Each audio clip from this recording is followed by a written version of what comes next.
पहले सोचते हैं और लिखने से पहले बोलना सीखते हैं, और इन सब की पहली कड़ी है वर्ण। जिस तरह इमारत की नींव में ईंटें होती है, उसी तरह हमारी भाषा की नींव होती है वर्णमाला।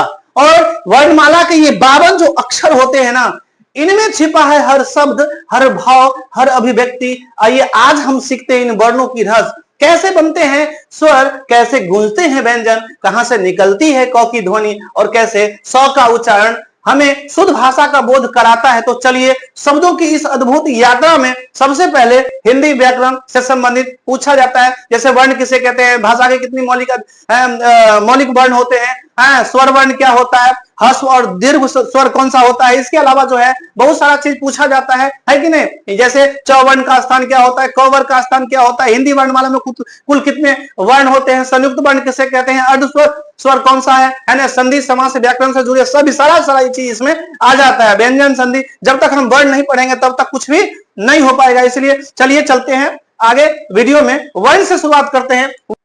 अब देखिए सबसे पहले हम शुरुआत करते हैं वर्ण से, ठीक है। और ये जो वर्ण है ना, ये देखिए वर्ण है ना, वर्ण का हिंदी होता है अक्षर। क्या होता है, अक्षर। इसको हम कहते हैं अक्षर, वर्ण को हम कहते हैं अक्षर, ठीक है। अब देखिए वर्ण को क्या कहते हैं, अक्षर कहते हैं, ठीक है। अब देखिए यहाँ पे वर्ण की यदि बात करें ना, तो वर्ण जो होता है ना, वर्ण क्या होता है सबसे पहले जानेंगे। देखिए वर्ण उस मूल ध्वनि को कहते हैं जिसका खंड या टुकड़ा नहीं किया जा सकता है। यानी वर्ण वो चीज है जिसका हम टुकड़ा नहीं कर सकते हैं। जैसे छोटी सी बात है, ये देखिए जैसे हम लिखते हैं क, तो क का निर्माण कैसे होता है। देखिए क जैसे लिखते हैं तो क हलंत, ये हलंत का मतलब होता है आधा, और ये अ, ये क और अ मिलके, ठीक है, ये पूरा का पूरा क होता है। इसका चर्चा करेंगे। जैसे हम कोई भी चीज लिखते हैं प, तो प यदि हलंत लगा दिए और उसमें अ, यानी अ ऑलरेडी लगा हुआ होता है, ठीक है, तभी जाके वो परिपूर्ण कोई वर्ण बनता है, ठीक है। तो ये जो हमारे वर्ण है ना, जो हम कंसोनेंट और वॉवेल पढ़ते हैं, अर्थात स्वर और व्यंजन के मेल से इसका निर्माण होता है। चलिए अभी हम शुरुआत करेंगे जस्ट। अच्छा, यदि कोई बोलेगा जो राम में कितना वर्ण होता है, तो क्या बोलेंगे, राम में रा और मा दो नहीं, ये चार। इसमें कितने हैं, चार। ध्यान से समझेंगे तभी जाके पता, राम में कितना, चार है। जैसे देखिए हम लिखते हैं राम, ठीक है, तो र है ना, र ये आधा वाला, ये आधा र जो होता है, ये और आ मिलके क्या बनता है, रा बनता है। और इसमें म आधा और इसके बाद अ, तब जाके ये होता है। देखिए ये बना र आकार, है ना, और ये बना म, तो अब बना ये राम, ठीक है। तो इस प्रकार से ना, इस प्रकार से ये होता है। ध्यान पूर्वक समझेंगे तभी जाके पता चलेगा, ठीक है, तब जाके राम बनता है। तो इसमें चार वर्ण होता है ना, जानेंगे तभी जाके समझ में आएगा। चलिए अब इसमें देखते हैं वर्णों के समूह से वर्णमाला का निर्माण होता है कि नहीं। ये वर्णमाला, वर्ण है ना, माला। अब वर्णमाला क्या होता है समझेंगे। देखिए ये लिख देते हैं वर्णों का समूह। क्या होता है, वर्णों का समूह। वर्णों का समूह जो होता है वो वर्णमाला होता है, ठीक है। अब इसको विस्तार से समझेंगे। सबसे पहले अभी तो हम वर्ण के बारे में अभी बात किए थे। वर्ण क्या होता है, यानी अक्षर क्या होता है जिसका खंड या टुकड़ा नहीं किया जा सकता है। लेकिन वर्णमाला की बात करें तो वर्णमाला क्या होता है, सबसे यानी वर्णों का ये समूह होता है। प्रत्येक वर्ण की अपनी लिपि होती है और इसी लिपि को वर्ण संकेत भी कहते हैं, है ना। और इन वर्णों के का जो समूह होता है ना, उसे कहते हैं वर्णमाला। और याद रखिए वर्णमाला में कुल मिला के कितने वर्ण का समूह होता है, तो 52 होता है। कितना, तो 52 होता है। यानी 52 वर्ण से वर्णमाला का निर्माण होता है, ठीक है। तो समझ में आ गया। अच्छा, इसके बाद हम बात करते हैं वर्णमाला के बाद ये वर्णमाला को कितने भागों में बांटा गया है, तो वर्णमाला को 2 भागों में बांटा गया है। पहला कौन सा, तो स्वर, और दूसरा व्यंजन, ठीक है। तो पहला हम बात करते हैं तो स्वर। देखिए ये यहां पे हम बात करते हैं स्वर, ठीक है, स्वर है ना, स्वर, और जिसे हम वॉवेल बोलते हैं, है ना, अंग्रेजी में। और यहां पे हो जाएगा व्यंजन, ठीक है। इसको व्यंजन को और थोड़ा बढ़ा लेते हैं, ठीक है। ये हमारा व्यंजन, ठीक है, व्यंजन। अच्छा, इसमें लिखते हैं व्यंजन, ठीक है। अब देखिए स्वर की संख्या कितनी, तो स्वर जो है, स्वरों की संख्या 13 है ना। और 52 हमें लाना है, बाद बाकी जो 37 जो बचता है ना, ये 37 ये व्यंजन, ठीक है। तो स्वर क्या होता है और व्यंजन क्या होता है, इसके बारे में हम पढ़ेंगे। तो सबसे पहले स्वर वर्ण, सब स्वर, ये वर्ण से है, वर्ण यानी वर्णमाला 52 का होता है, तो स्वर वर्ण और व्यंजन वर्ण। स्वर वर्ण होता है जो स्वर उन वर्णों को कहते हैं ना जिसका उच्चारण किसी दूसरे वर्ण के सहायता का बिना होता है। यानी ये स्वर जो होता है ना, ये किसी वर्ण के अलावा किसी वर्ण का और सहायता नहीं लिया जाता। स्वर वर्ण डायरेक्ट जो है, इसका उच्चारण डायरेक्ट निकलता है। यानी मुंह में जो होता है, मुख के अंदर में तालु होता है, होठ होता है, जीभ होता है कि नहीं, है ना, मृदा होता है, तो ये सारा का सारा इसका सहायता नहीं लेना पड़ता है। कंठ से डायरेक्ट हवा निकलते हैं बाहर, आवाज निकलते हैं, तभी जाके ये स्वर ध्वनि का निर्माण होता है कि नहीं, तभी जाके हो पाएगा। अब समझिए, जो स्वर जो हमारा होता है, जो डायरेक्ट आवाज जो निकलता है, ये कितने भागों में विभाजित है। अच्छा, इससे पहले हम एक बार और पढ़ लेते हैं व्यंजन क्या होता है। देखिए व्यंजन क्या होता है, तो जैसे उसका अपोजिट हम अभी पढ़े थे स्वर, तो बिना किसी सहायता से डायरेक्ट आवाज निकलती है। व्यंजन वही होता है, व्यंजन उन वर्ण को कहते हैं ना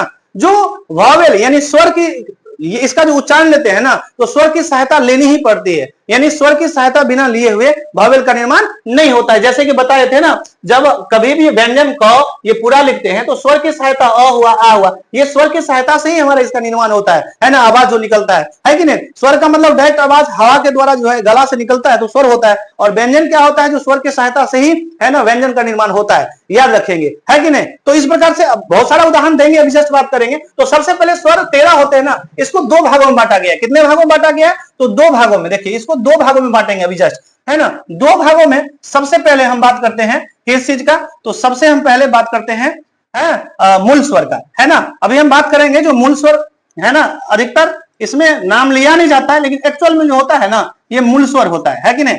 और मूल कितना, 11, ठीक है। और ये होता है संयुक्त स्वर। क्या होता है, संयुक्त स्वर, संयुक्त स्वर। और संयुक्त स्वरों की संख्या कितना भाई, कितनी, 2। संयुक्त स्वरों की संख्या 2, ठीक है। अच्छा, मूल स्वर को 2 भाग में बांटेंगे। कितने भागों में बांटेंगे, 2 भागों में बांटेंगे, ठीक है। पहला ले लेते हैं, है ना, हस्व स्वर, हस्व स्वर, हस्व, और दूसरा ले लेंगे दीर्घ स्वर। 2 भागों में बांटेंगे, है ना, दीर्घ स्वर, हस्व स्वर और है ना दीर्घ स्वर।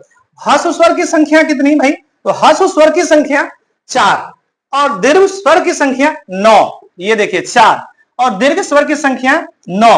संयुक्त बोलेंगे सर 9 और 4 13 तो हो गया, आप तो 11 लिखे, तो इसलिए लिखे हैं जो ये 4 और ये 9, इसमें 2 ऐसा वर्ण होगा ना जो दोनों में आता है, इसलिए तो 2 इसमें से घटा दिया जाएगा तो कितना हो जाएगा, तो इसलिए यहां तो 13 लिखे है कि नहीं, यहाँ 11, 2 इसमें आ जाता है। अभी हम बात करेंगे दोनों में कैसे आता है, ठीक है, वही पार्ट्स होता है। लेकिन देखिए हस्व स्वर में क्या होता है, हस्व स्वर, हस्व का मतलब होता है छोटी मात्रा, ठीक है, छोटी मात्रा में अ। देखिए हस्व स्वर, स्वर की बात करते हैं तो ये हो गया अ, ठीक है, ये हस्व हुआ। यही आ बोलेंगे तो दीर्घ हो गया, ठीक है। पहले हस्व की बात करते हैं, और है ना छोटी ई यानी हर्ष ई, है ना, छोटी ऊ यानी हर्ष ऊ पढ़ते हैं ये, और एक जो हमारा होता है वो री हो जाता है, क्या हो जाएगा, री हो जाएगा। तो 4 हस्व, और दीर्घ की बात करेंगे तो आ, है ना, और दीर्घ ई और दीर्घ ऊ, यानी बड़ी ई की मात्रा और दीर्घ ऊ की मात्रा। इसके अलावा इसके अंदर में आ जाएगा ए, आई, ठीक है, ओ, औ,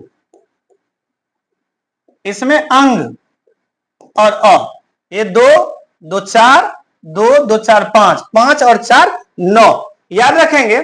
अब इसके अंदर इसमें जो है ना 9 जो होता है ना, इसके अंदर अब देखिए विस्तार से इसके अंदर में हम जाएंगे। ये ऐ और औ जो होता है ना, ये देखिए ऐ और औ, ये हम बात करते हैं ऐ और औ, इसको हम और छोटा कर लेते हैं, थोड़ा बेहतर होगा, ठीक है।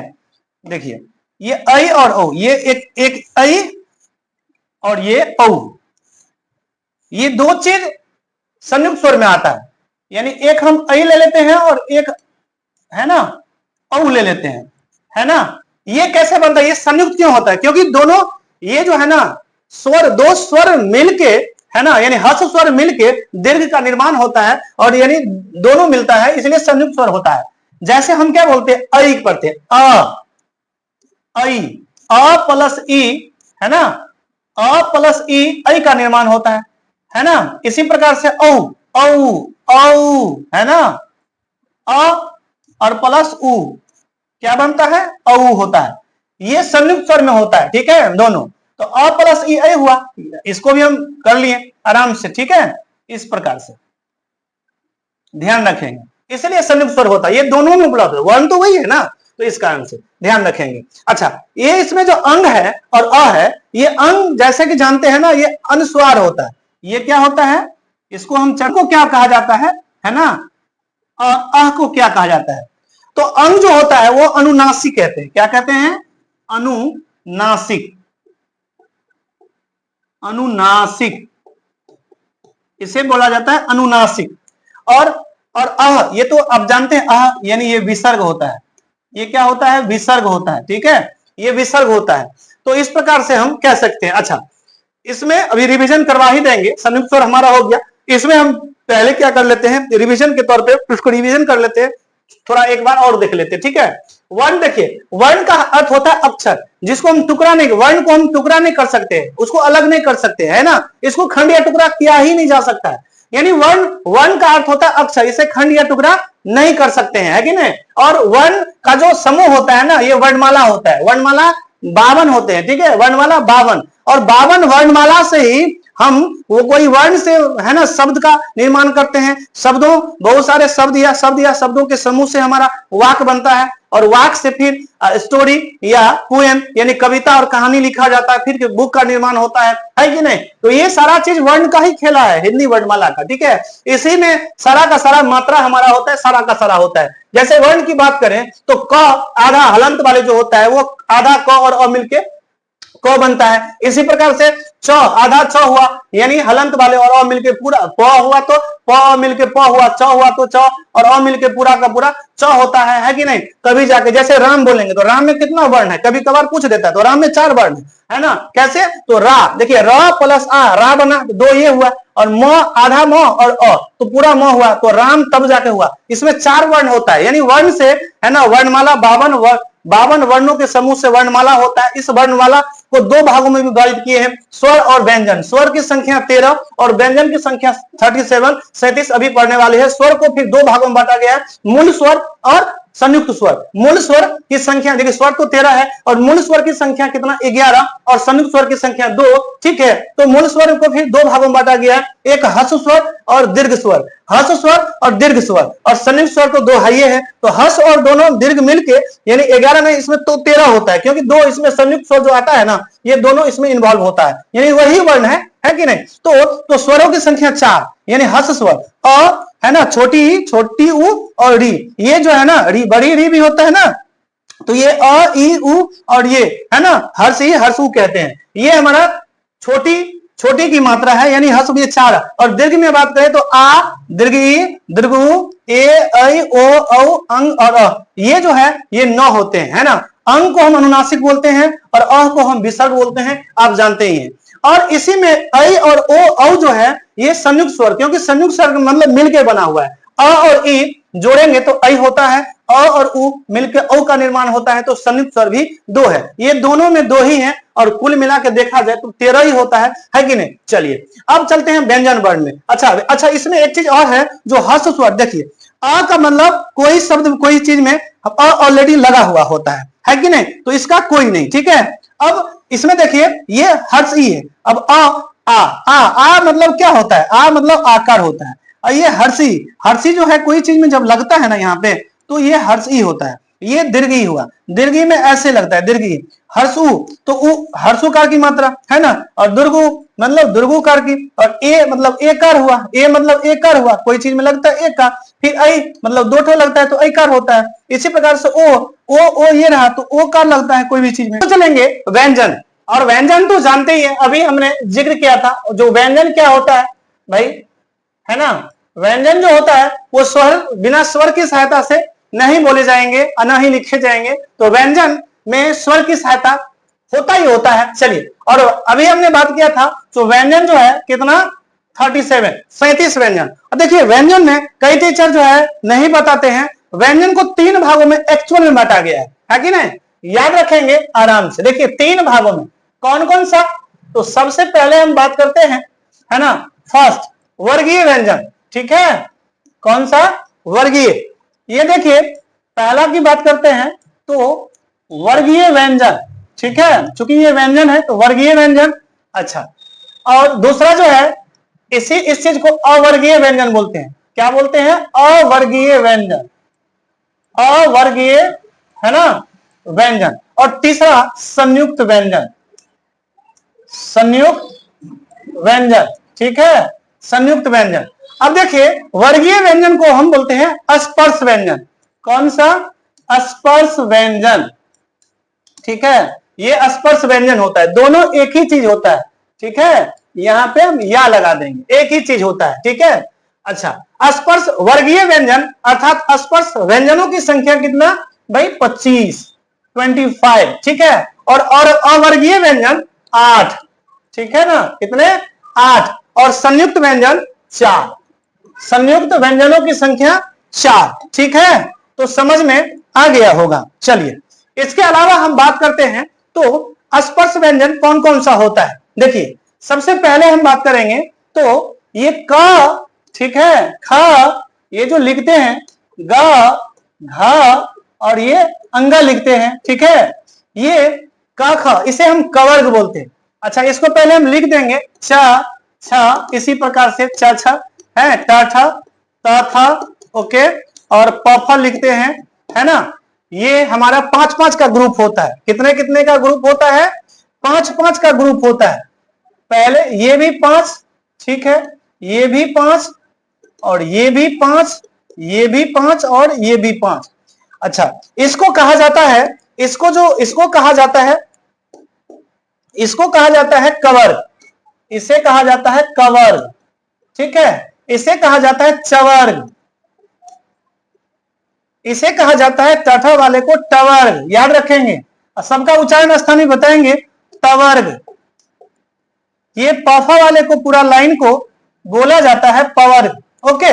ये 5-5 का ग्रुप होता है, तभी जाके 25 बन गया, ठीक है। अच्छा, उच्चारण स्थान भी बताएंगे, कोई दिक्कत नहीं। अच्छा, अभी बता देते हैं, कोई दिक्कत नहीं। देखिए काखा गागा जो कवर्ग होता है ना, उसका उच्चारण स्थान होता है कंठ। क्या होता है? इसका उच्चारण स्थान होता है कंठ, ठीक है, कंठ आ जाएगा इसमें। ये कंठ से बोले जाते हैं, यहां कर लेते हैं कंठ यानी गला, ठीक है, ये कंठ से बोले, उच्चारण स्थान इसका कंठ हो जाता है, ठीक है। अच्छा वाले जो होता है यानी कंठ से नहीं बोले का खा गा, ये डायरेक्ट कंठ से आवाज निकलता है तो कंठ से हो गया। इसके अलावा चाचा यानी चवर्ग बोलते हैं तो ये तालु। देखिए तालु क्या होता है? दांत के जस्ट नजदीक में अंदर में तालु होता है, ठीक है, और उससे भी अंदर में मृदा होता है ऊपर में, ठीक है, तो मृदा, ठीक है। तो चाचा जो होता है ये उसका इसका चाचा वाले जितना भी है इसका स्थान क्या होता है? तालु, ठीक है, क्या? तालु। और टा ठा ये जो होता है मृदा से बोले जाते हैं, ठीक है, ये इस प्रकार से। और ता था ये दांत के सहायता से बोलते हैं, उच्चारण स्थान दांत होता है। जीभ का सब कमाल होता है। जीभ क्या होता है? जहां जहां सड़ता है हवा को रुकावट करता है ना कहीं, तो इस कारण से इसका साउंड आवाज निकलता है। पाफ ये होठ से पाफा का जो जितना है 5 ये होठ से, इसका उच्चारण स्थान ये एग्जाम में पूछता है, ध्यान रखेंगे, सबका बताएंगे, है ना। अब देखिए ये अवर्गीय ये 8 होता है, इसको हम 2 भाग में बांटेंगे। कितने भाग में बांटेंगे? 2 भाग में। अच्छा, इसमें देखेंगे 2 भाग में कौन सा? पहला जो हमारा होता है ये होता है कौन सा? अंत-अस्त व्यंजन, अंत-अस्त, ठीक है, अंत-अस्त व्यंजन, चूंकि व्यंजन है अंत-अस्त व्यंजन। और इसका जो तीसरा होता है, एक स्पर्श हो गया, दूसरा अंत-अस्त हो गया, और तीसरा जो मेन रूप से जो बनावटी में होता है वो ये उष्म, है ना, उष्म व्यंजन। अच्छा, ये 4-4 का ग्रुप होता है। कितना का? ये भी 4, ये भी 4, तो 4-4 8 हो गया। अच्छा, कौन कौन सा होता है? कौन कौन सा होता है ये समझिए। इसमें अंत-अस्त में आता है य, र, ल, व। अच्छा, उसमें 4 कौन सा आता है? तो तालम सा, जो तालु के सहायता से बोलते हैं, तालम सा। मृदन सा यानी मृदा के सहायता से, दंत सा दांत के सहायता से, और ह जो गला यानी कंठ के सहायता से बोलते हैं, इसका उच्चारण स्थान हो गया, ठीक है। यहाँ पे हम बात करते हैं, ठीक है। चलिए, अच्छा, इस चीज को ध्यान से क्या करेंगे, देखेंगे, है ना। ये जो हमारा है ये अंतःस्थ है, ये एक मेन पॉइंट हमारा हो गया, ठीक है। ये उसमें आ गया, ठीक है, ये सेकंड हो गया। और इसमें हम बताए थे तालु के सहायता से ये जो होता है वो तालु के सहायता से होता है, ठीक है। और इसके बाद मृदंश मृदा के सहायता से बोलते हैं, इसको कैसे लगाया जाए भाई, ऐसे लगाया जाए, ठीक है। इसके बाद दांत के तालम से मृदंश मृदा के सहायता से हो गया, अच्छा ये तालु हो गया, ठीक है। मृदा हो गया भाई, तालम से मृदंश हो गया, हाँ दंश दांत के सहायता से, ये हाँ ये गला के सहायता से, कंठ जिसे कहते हैं ना, कंठ जिसे कहते हैं, गला के सहायता से ये उच्चारण स्थान आता है, ठीक है। अच्छा यार चलिए यहाँ पे हम इसको जिक्र कर लेते हैं बढ़िया से, पहले इसको ले लेते हैं। संयुक्त व्यंजन क्या होता है, संयुक्त व्यंजन की संख्या 4 है, कौन कौन सा है। सबसे पहले हम बात करते हैं तो अक्षर, सबसे पहले हम बात करते हैं तो क्या है, अक्षर त्र, ये देखिए अक्षर और त्र, ठीक है। इसके अलावा ज्ञ और एक होता है स्र, ये संयुक्त व्यंजन होता है, ठीक है। क्या होता है, संयुक्त व्यंजन होता है। अच्छा इसमें जो उच्चारण स्थान की बात हम करें ना, तो इसमें जो 5 जगह 5 स्थान होता है उच्चारण स्थान, कौन कौन सा होता है इस चीज का हम जिक्र करेंगे एकदम बढ़िया से, समझिए। सबसे पहला बात करते हैं तो कंठ, जिसे हम गला कहते हैं, क्या कहते हैं, कंठ, ठीक है, जिसे हम गला बोलते हैं, इसका उच्चारण स्थान एक नंबर डाल देते हैं। 2 नंबर की बात करें तो तालु, है ना, तालु। और 3 नंबर की बात करें तो मृदा, मृदा। और 4 नंबर की बात करें तो दांत। और 5 नंबर की बात करें तो होठ, लिप, होठ जिसको बोलते हैं ओठ, होठ, ओके। ये अब समझिए यहां पे ये 5 स्थान होता है, ठीक है। और कुछ होता है मिश्रित, मिश्रित भी होता है, इसको भी लिख लेते हैं, ये देखिए मिश्रित, मिश्रित होता है ना। इसके अलावा और कुछ नहीं होता है बस। अब कंठ से कौन कौन सा आता है, हमने बात किया था, कंठ से कवर्ग वाले आता है, ठीक है। कौन सा, कवर्ग वाले, ठीक है, कवर्ग वाले, यहां लिख दें, यहां कवर्ग वाले, कवर्ग, ये कवर्ग, कवर्ग आता है। अच्छा कंठ से और कौन कौन सा आता है, देखिए कवर्ग के अलावा जो है कंठ से अ आता है, अ आता है, आ आता है, हर्ष दीर्घ है कि नहीं, ये सारा का सारा आता है, लिख देते हैं। कवर्ग के अलावा अ आता है, ठीक है, आ आता है ना, हर्ष यानी छोटी बड़ी दीर्घी, हर्षु दीर्घु, ठीक है, ये चीज होता है। इसके अलावा और जो होता है वो री हो जाएगा, क्या हो जाएगा, री हो जाएगा, ठीक है, ये ऊपर वाला पॉइंट है, ठीक है, ये री हो जाएगा। अच्छा री के अलावा ये हमारा हो गया, ओके। और तालु के सहायता से, जो तालु जो होता है ना, ये दांत के जस्ट पीछे होता है और मृदा और दांत के बीच में होता है कि नहीं, ये तालु होता है। तालु में हम बात किए थे चवर्ग, कहां गया, चवर्ग, है ना, तो ये चवर्ग हो गया, ठीक है। इस यहां लिख देते हैं, सबका उच्चारण हम याद करेंगे, यही एग्जाम पूछता है, ठीक है ना, चवर्ग। चवर्ग के अलावा और कौन कौन सा आ जाएगा, तो चवर्ग में हम बताए थे जो तालु होता है ना, तालम सौ आता है, कौन सा आता है, तालम सौ आता है, ठीक है। यहां पे बात करते हैं तो तालम सौ आता है, भाई ये कहां से आ गया, इसको हटाया जाए, ओके, ये तालम सौ आ जाएगा, ठीक है, ये देखिए तालम सौ। और कौन कौन सा आ सकता है, देखिए बहुत सारा से आता है, तालम सौ के अलावा जो है ए आता है, ऐ आता है, ए आता है और ऐ आता है, ये सारा का सारा। इसके बाद बात करते हैं तो मृदा, मृदा में देख लेते हैं, मृदा में टवर्ग आता है, टवर्ग आता है, ठीक है, टवर्ग मृदा में, यानी मृदा के सहायता से बोलते हैं। जो मृदा क्या होता है, तालु से पीछे होता है, अंदर की तरफ, ऊपर की तरफ, ये मृदा होता है कि नहीं, ये टवर्ग आता है। इसके अलावा मृदा मृदंश आता है ना, मृदंश जो मृदा। अच्छा दांत की सहायता से बोले जाने वाले, दांत का उच्चारण जो स्थान होता है वो कौन कौन सा है, तवर्ग, तवर्ग, ये देखिए तवर्ग है कि नहीं, तवर्ग। और तवर्ग के अलावा हम दंत स बोलते हैं, दंत स यानी दांत के सहायता से, ये हुआ दंत स। इसके अलावा होठ, होठ से कौन कौन सा, देखिए होठ से बहुत सारा, जैसे पवर्ग तो पहले इसमें है, ये पवर्ग, पवर्ग ये होठ के सहायता से बोले जाते हैं। इसके अलावा पवर्ग से और कौन सा, तो इसका स्थान होता है ओ और ओ, ओ बोल के देखिए, ओ और औ होता है, ठीक है, ओ और औ होता है, ठीक है। इसके अलावा हम बात करते हैं तो मिश्रित में कौन कौन सा आ जाएगा, देखिए मिश्रित में ये वाला आ जाएगा, यारा लव अक्षर ये आता है 4 4 8, ठीक है, य र ल व, और ये वाला अक्षर ये आता है, और इसके अलावा ज्ञ, ठीक है, ये आता है, ये मिश्रित में आ जाएगा, है ना। अच्छा, और हम बताए थे जो हम लिखते हैं अ से लेके य लव पूरा, तो उसके अंदर में दो चिन्ह भी आता है ना। एक आता है हलंत। क्या आता है? हलंत। देखिए हलंत, हलंत कैसे होता है? हलंत ऐसे कोई चीज में ऐसे लगा देते हैं, ये हलंत हो जाता है, ठीक है, हलंत होता है। अच्छा, इसके अलावा और कौन सा आता है? एक आता है नुक्ता। क्या आता है? नुक्ता। नुक्ता क्या होता है? हम कोई भी चीज में ऐसे लगाते हैं नीचे में, जैसे बड़ा र लिखते हैं, ढ लिखते हैं, तो इसमें हम नुक्ता लगाते हैं। और अनुस्वार और विसर्ग तो आप जानते ही है कि नहीं। तो एक जो इसमें देखिए व्यंजन में कुल मिला के जो है, व्यंजन की हम बात करें, है ना, व्यंजन की बात करें तो याद रखेंगे, ये जो है एक नंबर हुआ, है ना, एक नंबर हुआ, है ना, स्पर्श व्यंजन। ठीक है, यहां पे लिख देते हैं भाई, यहां लिख देते हैं, एक नंबर में हम लिखेंगे स्पर्श व्यंजन, और मोटा कर दें, ओके मोटा कर देते हैं।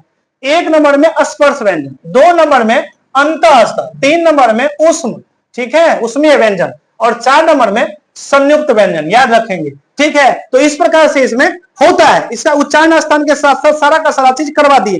ठीक है, एक बार पुनः जो है इसको रिवीजन के तौर पे देख लेते हैं। जो व्यंजन जो होता है वो 37 होता है। ठीक है, और व्यंजन को तीन भागों में बांटा गया है। पहला वर्गीय व्यंजन जिसे स्पर्श व्यंजन 25 है, अवर्गीय व्यंजन जिसे जो 8 है, संयुक्त व्यंजन जो 4 है। अब कुल मिला के मेन जो विभाजित होता है उस पर नजर जाएंगे। स्पर्श व्यंजन है ना, इसी को वर्गीय व्यंजन, क्योंकि ये विभाजित हुआ है। जो हम जो व्यंजन लिखते हैं ना, वो 5 भाग में कवर्ग, चवर्ग, टवर्ग, तवर्ग और पवर्ग होता है। कख वाले कवर्ग हुआ, जो जिसका स्थान, उच्चारण स्थान की बात करें तो कवर्ग, क पूरा लाइन जो कवर्ग होता है वो कंठ, अर्थात गले से डायरेक्ट हवा निकलने के बाद, यानी उच्चारण स्थान जो होता है वो कंठ होता है। चौथा वाले को चवर्ग बोलते हैं, और चवर्ग का ये 5 है, ये इसका उच्चारण स्थान कितना कुल मिला के ये तालु होता है। जो तालु जो होता है ना, वो दांत के जस्ट पीछे होता है, ऊपर की तरफ, है ना, उससे भी पीछे मृदा होता है, ध्यान रखेंगे। तो जब भी हम जीभ को क्या हम ये जो बोलते हैं ना तालु वाले चा छा, तो ये जीभ कहां ऊपर की तरफ जाता है, दांत के जस्ट पीछे, तो वो तालु होता है। तो तालु के का उच्चारण स्थान तालु हो जाएगा, है ना। और टवर्ग टठा वाले जो मृदा होता है, मृदा से आवाज निकलता है, यानी मृदा जीभ सटता है तो उच्चारण स्थान मृदा हो गया। तथा वाले को तवर्ग बोलते हैं, जो 5 होता है ना, और ये दांत के सहायता से, है ना, उच्चारण स्थान दांत हो जाएगा। और पफ वाले को पवर्ग बोलते हैं, जो 5 पफ वाले लाइन में होता है ना, ये होठ, इसका उच्चारण स्थान होठ आता है। एग्जाम में पूछता है, ध्यान पूर्वक समझेंगे एकदम, है ना, सभी एग्जाम में पूछता है। और अवर्गीय व्यंजन को जो कुल 8 है, इसको 2 भाग में बांट दिए हैं। अंतःस्थ जो 4 है और उसमें 4 है, याद रखेंगे।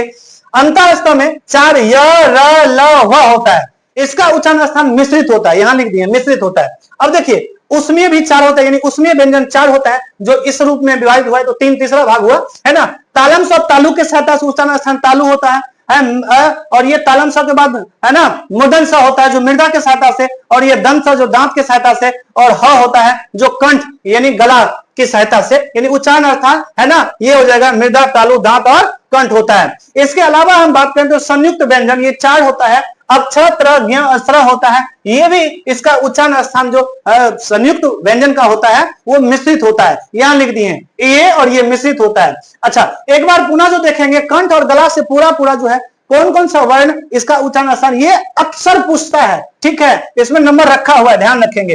कंठ या गला जिसे हम कहते हैं, कवर्ग यानी कख वाले को कवर्ग बोलते हैं। इसके अलावा अ, आ, ई यानी छोटी ई, बड़ी ई, है ना, और छोटी ऊ और बड़ी ऊ, जिसे हर्षी, दीर्घी, हर्षु, दीर्घु कहते हैं, और ई इसके अलावा ये कंठ यानी गला से निकलने वाले साउंड होता है, आवाज होता है, उच्चारण स्थान होता है। तालु, चवर्ग, और चवर्ग के अलावा जो है तालम स ए और ऐ होता है।